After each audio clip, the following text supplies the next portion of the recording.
अग्निमीडे पुरोहितं यज्ञस्य देवमृत्युजम् भूतारं रत्नदातमम् अग्निः पूर्वे ऋषिभिर्यो नूतनैरुता स देवाय अवक्षते अग्निनारयिमश्नवत्पोषमेव दिवे दिवे यशसं वीरवत्तमम् अग्नेयं यज्ञमध्वरं विश्वतः परिभूरसि स इद्देवेषु गच्छति अग्निर्होता कविक्रतुः सत्यश्चित्रश्रवस्तमः देवो देवेभिरागमात् यदङ्गदाशुषे त्वमग्ने भद्रं करिष्यसि तवेतत् सत्यमङ्गिरः।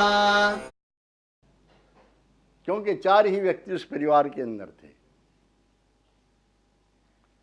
और उन चारों में से थोड़ा थोड़ा भाग निकाल करके 5वां भाग बनाया अतिथि के लिए और भगवान से प्रार्थना करने लगे, हे देव,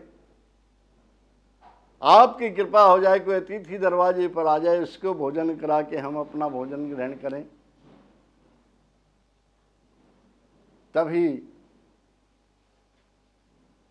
एक अतिथि ने आकर के अलग जगाई, सारे प्रसन्न होकर उसका सत्कार करके उसको घर में लाए और कहा, आपका स्वागत है, आप बैठिए।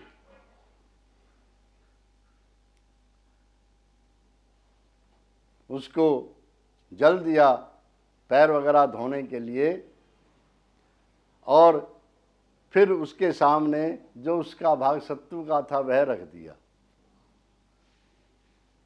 ये हमारी अतिथि सत्कार की परंपरा है। घर में आए तो उसको पहले जल दे करके हाथ मुंह आदि धुलवा करके फिर उसका सत्कार करना चाहिए। उस अतिथि के सामने उन्होंने उसका भाग सत्तू का रख दिया। अतिथि ने सत्तू खाया लेकिन उसकी भूख शांत नहीं हुई। घर के मुखिया ने देखा कि अतिथि तो अभी भूखा है। उसने अपना भाग उठा करके अतिथि के सामने रख दिया और कहा, देव, आप यह भाग भी ग्रहण करें। अतिथि ने वह सत्तू भी खा लिया। अब उसकी पत्नी ने देखा अतिथि तो अभी भी भूखा है। उसने अपना भाग उठा करके अतिथि को दे दिया, वह भी अतिथि ने खा लिया। पश्चात बेटे ने भी दे दिया, बेटे की पत्नी ने भी दे दिया। सारे सत्तू को खा गया अतिथि और खाने के पश्चात उसने मुख में पानी लेकर के कुल्ला किया। वह नेवला कहता है कि मैं वहां से जा रहा था, उस अतिथि के कुल्ला करने से जो भाग कीच का मेरे शरीर से छुआ उतना भाग सोने का होता चला गया। और मैं ये सोच रहा था कहीं और ऐसा ही यज्ञ हो रहा हो तो वहाँ मैं अगर इसी प्रकार से बने हुए कीच में स्नान करूँगा तो मैं पूरा सोने का हो जाऊँगा। मैंने इस यज्ञ की चर्चा सुनी, मैं यहाँ आया और इस कीच में मैंने अपने पूरे शरीर को सना दिया, लेकिन आप देख रहे हैं कि मेरा शरीर जैसा था वैसा ही हो गया हुआ है, इसके ऊपर कोई प्रभाव नहीं पड़ा। इसका तात्पर्य यह है विद्वानों कि उस घर में जो यज्ञ हो रहा था उसके सामने यह युधिष्ठिर का इतना बड़ा यज्ञ तुच्छ है, कोई मायने नहीं रखता है। यह है अतिथि यज्ञ। इस यज्ञ का बड़ा भारी महत्व हमारे जीवन में होता है और इसके पश्चात 5वां यज्ञ है बलि वैष्णोदेव यज्ञ। कीट पतंग कोढ़ी दरिद्र पशु पक्षियों को हम नित्य प्रति अन्न कराएं, दाना दें, उनके उपयोग के लिए जो चीज़ें चाहिए वह उन्हें दें। यह 5 प्रकार के यज्ञों का विधान हमारे वेदों के अंदर किया गया है, जो हर व्यक्ति के लिए सुख और आनंद के देने वाला है। यह हमें नित्य प्रति करना चाहिए। वेद की चर्चा में एक जिज्ञासु सज्जन ने हमसे कहा कि और सब विषय तो सुनते रहते हैं, लेकिन वेद में जो ईश्वर के स्वरूप का वर्णन है वह हम जानना चाहते हैं। क्योंकि ईश्वर के स्वरूप का वर्णन केवल और केवल वेद में ही किया गया है। कोई जिज्ञासु शिमला से हैं, उन्होंने निवेदन किया है कि मैं वेद में जो ईश्वर के स्वरूप के विषय में बताया है वह वर्णन करूं। मुझे बड़ी प्रसन्नता है कि लोगों में जिज्ञासा जागृत हो रही है।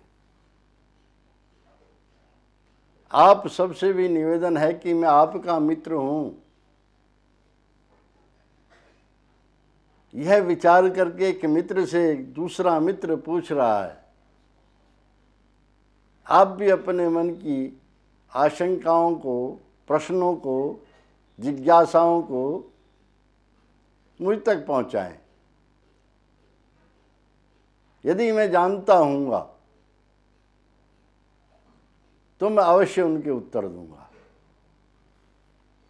और मुझे प्रसन्नता होगी। देखो भाई, वैसे तो चारों वेदों के 4 मुख्य प्रतिपाद्य विषय हैं।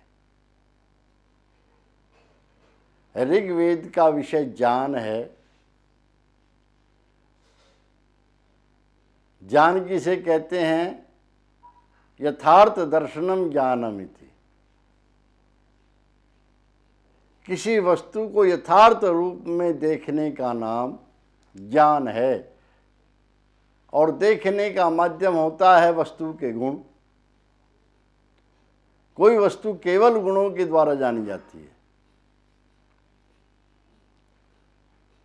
तो इसलिए जिस भाग में जिन मंत्रों के माध्यम से परमपिता परमात्मा ने सृष्टि में जितने भी पदार्थ हैं सबके गुणों का ज्ञान प्राप्त कराया,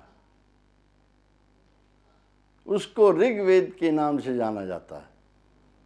ऋग का अर्थ भी स्तुति है। स्तुति कहते हैं गुणों में गुणों का और दोषों में दोषों का कहना।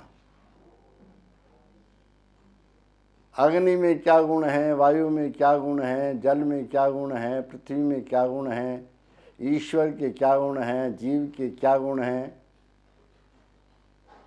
यह मुख्य रूप से ऋग्वेद के अंदर बताया गया है। यजुर्वेद का मुख्य प्रतिपाद्य विषय है कर्म। चूंकि यज शब्द का अर्थ ही मैंने कल भी बताया, देव पूजा, संगतिकरण और दान होता है। गुणों को कर्म में कैसे ढाला जाए यह यजुर्वेद में बताया। ज्ञान और कर्म के पश्चात उपासना अर्थात उसका उपभोग कैसे करें यह सामवेद में बताया। और शेष विद्याओं का प्रतिपादन अथर्ववेद में बताया। इस रूप में ज्ञान, कर्म, उपासना ये त्रैवेद भी कहा गया है, त्रैविद्या। किंतु इन चारों वेदों का जो मुख्य प्रयोजन है वह ईश्वर के स्वरूप का वर्णन करना है। ईश्वर क्या है, कैसा है, यह जानने से पहले तो हम यही जान लें कि ईश्वर है भी कि नहीं है। क्योंकि गुणों को जानने की जिज्ञासा तो तभी होगी जब हम यह जान लेंगे कि ईश्वर है। जब है तो कैसा है, तब ये अगला प्रश्न उत्पन्न होता है।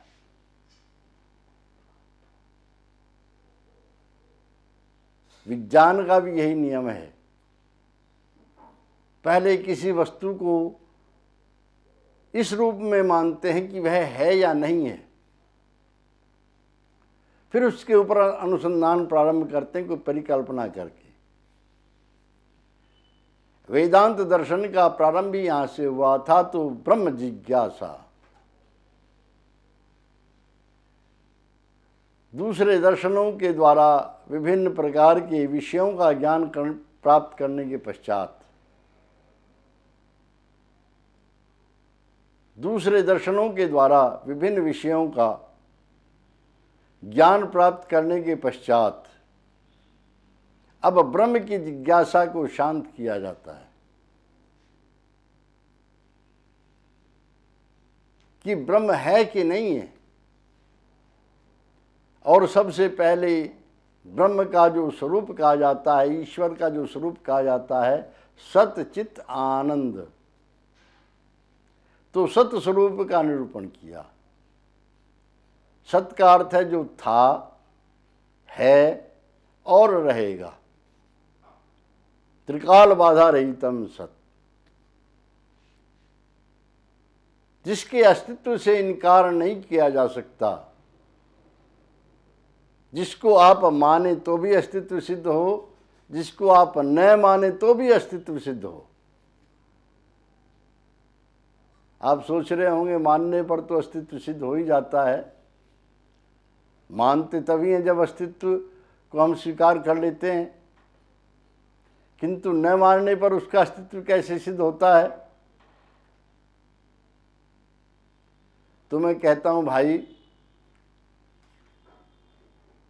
किसी भी वस्तु को जब हम इनकार करते हैं तब हम पहले उसे मान लेते हैं।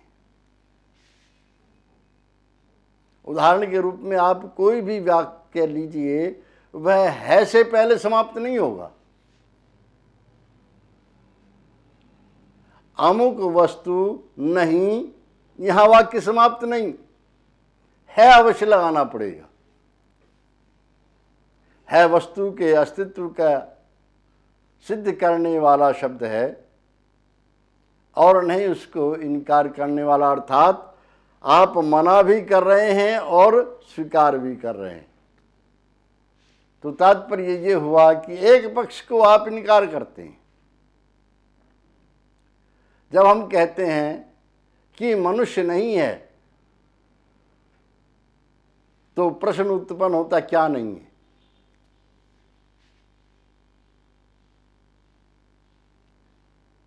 तब उत्तर देने वाला कहता है कि मनुष्य घोड़ा नहीं है, मनुष्य गधा नहीं है, मनुष्य पशु नहीं है, मनुष्य पक्षी नहीं है।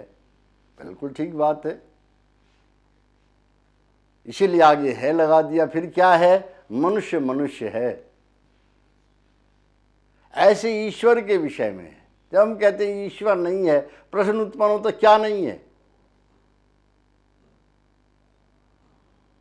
तो उत्तर मिलता है कि वह जड़ नहीं है, वह अल्पज्य नहीं है, वह सीमित नहीं है, वह अंत वाला नहीं है, वह दुख स्वरूप नहीं है।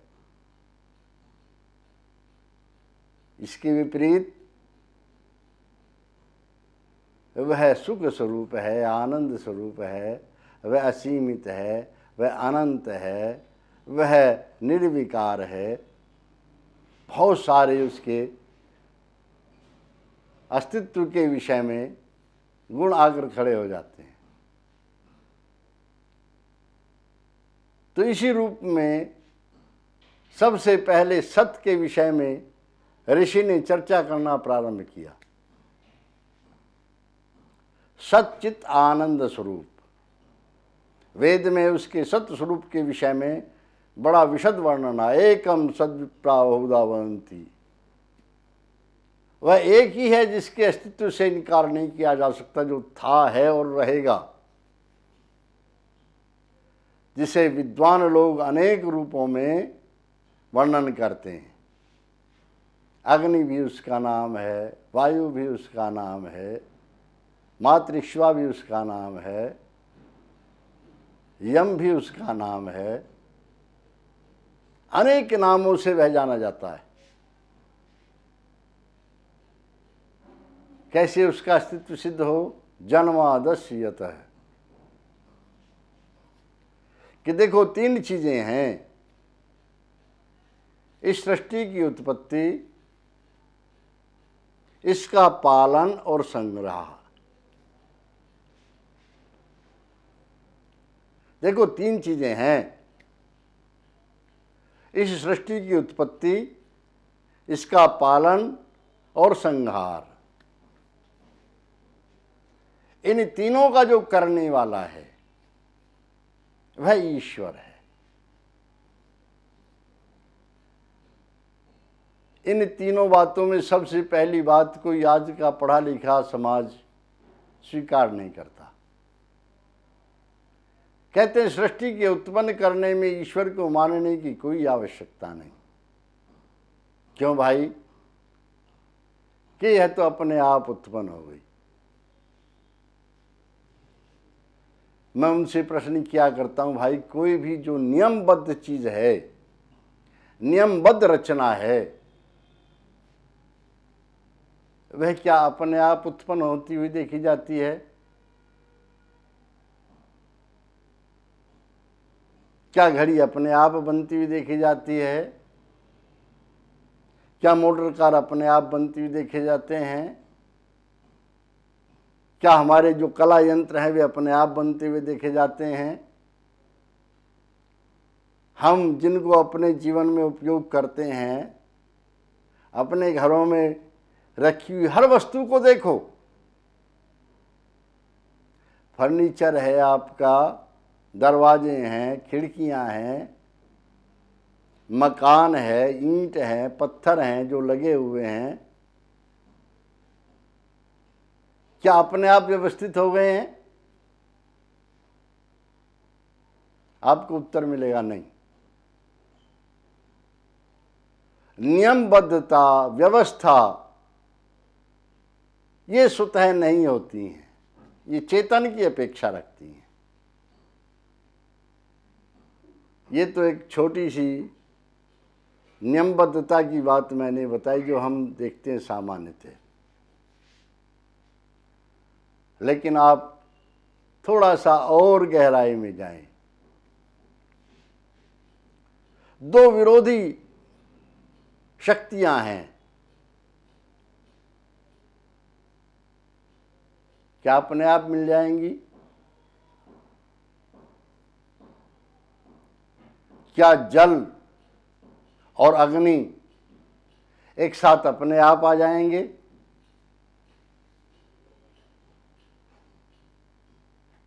दो शत्रु क्या अपने आप मिल जाते हैं बिना किसी मध्यस्थ के? ऐसा नहीं होता है। लेकिन इस सृष्टि के प्रारंभ में बनने में जो पदार्थ लगे हैं वे सारे एक दूसरे के विरोधी हैं। आकाश, वायु, अग्नि, जल और पृथ्वी सारे एक दूसरे के विरोधी। जल अग्नि का विरोधी है, पृथ्वी वायु की विरोधी है, और आकाश के, क्योंकि आकाश तो खाली स्थान को कहते हैं और ये सब ठोस हैं जो उसके आश्रय रहते हैं। लेकिन देखो इन विरोधी तत्वों का कैसा समन्वय किया।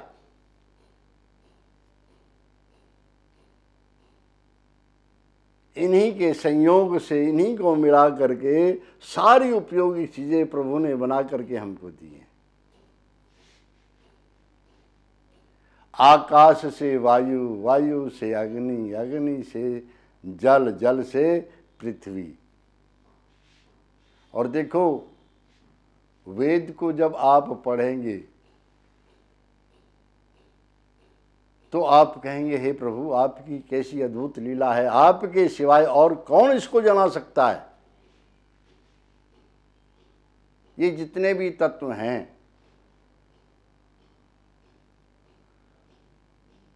पांच तत्वों का नाम आप सभी जानते हैं जिनको स्थूल भूत कहा जाता है। पंच महाभूत आकाश, वायु, अग्नि, जल और पृथ्वी। इन पांचों के 5 गुण हैं। पृथ्वी का गुण गंध है, जल का गुण रस है, अग्नि का गुण रूप है, वायु का गुण स्पर्श है और आकाश का गुण शब्द है। ये सारे के सारे संसार को जो रचे हुए हैं वे सारे 5 ही प्रकार के महाभूत हैं और इनके अलावा छठा नहीं। और इनको जानने के लिए, इनका ज्ञान प्राप्त करने के लिए ज्ञानेंद्रियां भी 5 ही दी हैं। 5 ही विषय हैं, याद रखना। इन पांचों के एक एक के असंख्य रूप हैं।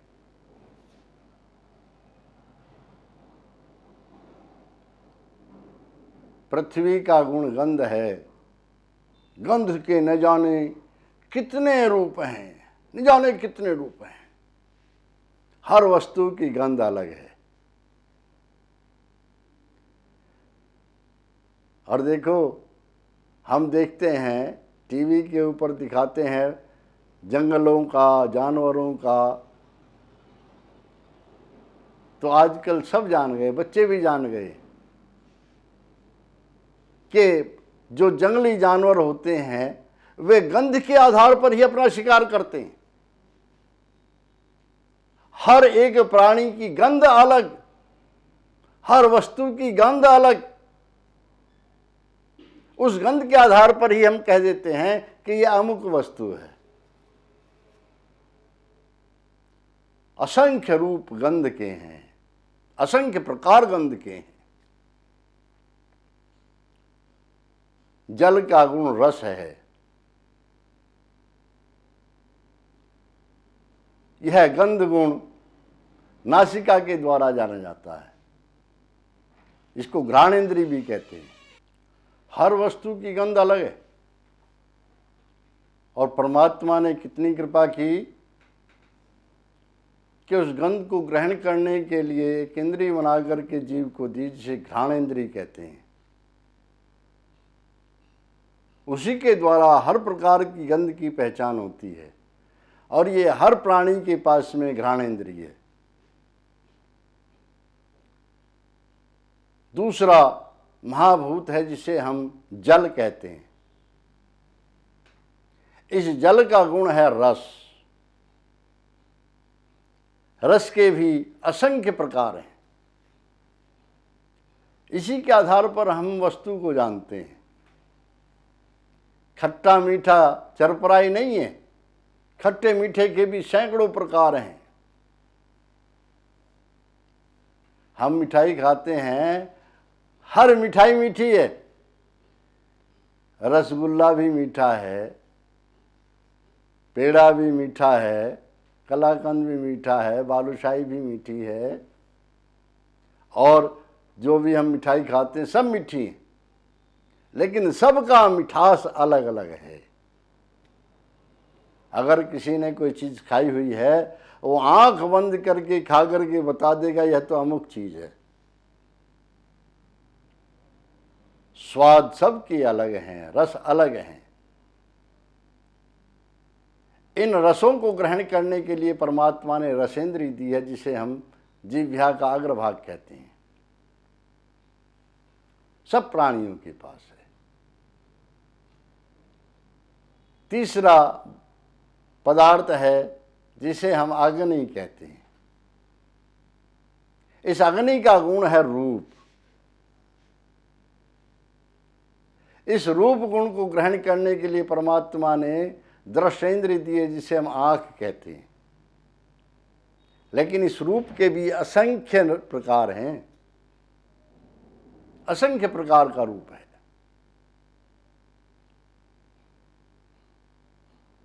कहते हैं कि 2 जुड़वा भाइयों का एक ही रूप होता है, किंतु उनकी माँ से पूछो। माँ कहती है कि नहीं, दोनों अलग अलग हैं, दोनों को मैं अलग अलग पहचानती हूँ, ये फला है, ये फला है। हालांकि दूसरा देखने वाला दोनों को एक ही रूप में देखता है। हम पशुओं को एक ही रूप में देखते हैं। भैंस हमारे घरों में होती है, हमें लगता है सबका एक रूप है, लेकिन जो उसका मालिक होता है, सैकड़ों भैंसों में उसकी भैंस को खड़ा कर दो, वह दूर से अपनी भैंस को पहचान लेगा, वो मेरी भैंस है। हर प्राणी का रूप अलग, हर वस्तु का रूप अलग। और देखो, ये जो सारी सृष्टि है, यह नाम रूपात्मक है। यह रूप व्यक्ति को बहुत परेशान करता है। सारी दुनिया के लोग सबसे ज़्यादा यदि परेशान हैं तो इस दृश्य इंद्रिय से हैं।